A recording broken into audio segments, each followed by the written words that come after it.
Start your clock. Start the clock. Whenever you start your clock.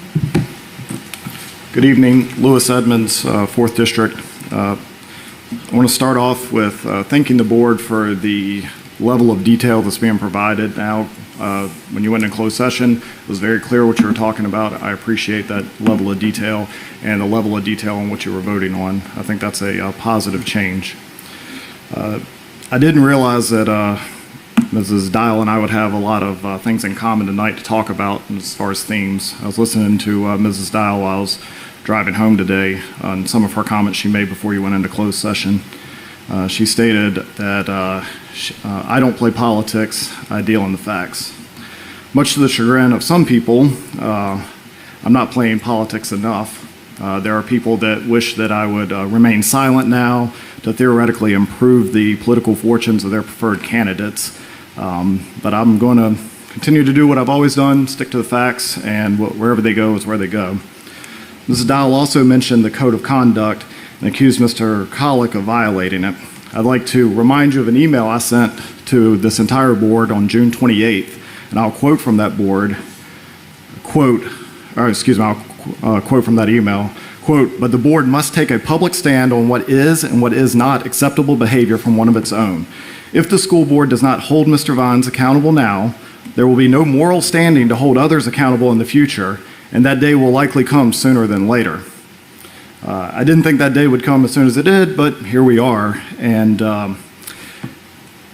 to me, if you have a code of conduct that you are selectively applying, then that's not a code, that's a political weapon. So I wish that you would have acted on this back in March.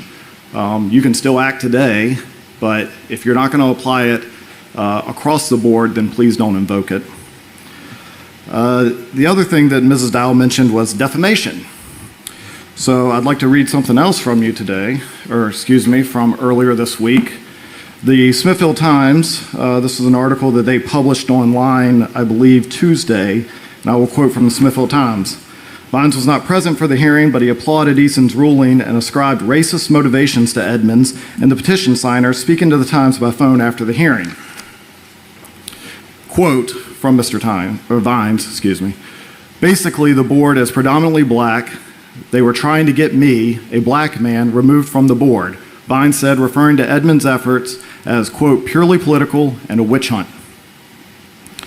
So I sent Mr. Vines an email 2 days ago where I addressed this and told him I was disappointed in his comments.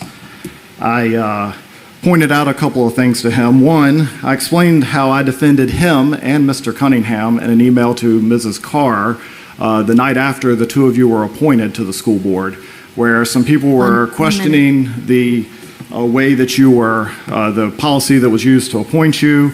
I asked Mrs. Carr to please ensure that it was correct with the school board attorney and then to make a statement on it. She decided not to until the month afterwards, and we know what happened there, but it got cleared up. I also pointed out a conversation that I had on April 25th with Mrs. Dial and Mrs. Tynes that I have not shared with anybody else. I shared it only with Mr. Vines to point out that his accusations seemed to fly in the face of what the actual truth is. And I ended the email with, therefore, to Mr. Vines, "Therefore, I ask you to immediately and publicly clarify your remarks, preferably with verifiable facts, or publicly retract your comments. I don't need an apology, I just need you to be honest about what the facts are. And if anybody here does have questions about my motivations, I would be happy to talk to you. Thank you."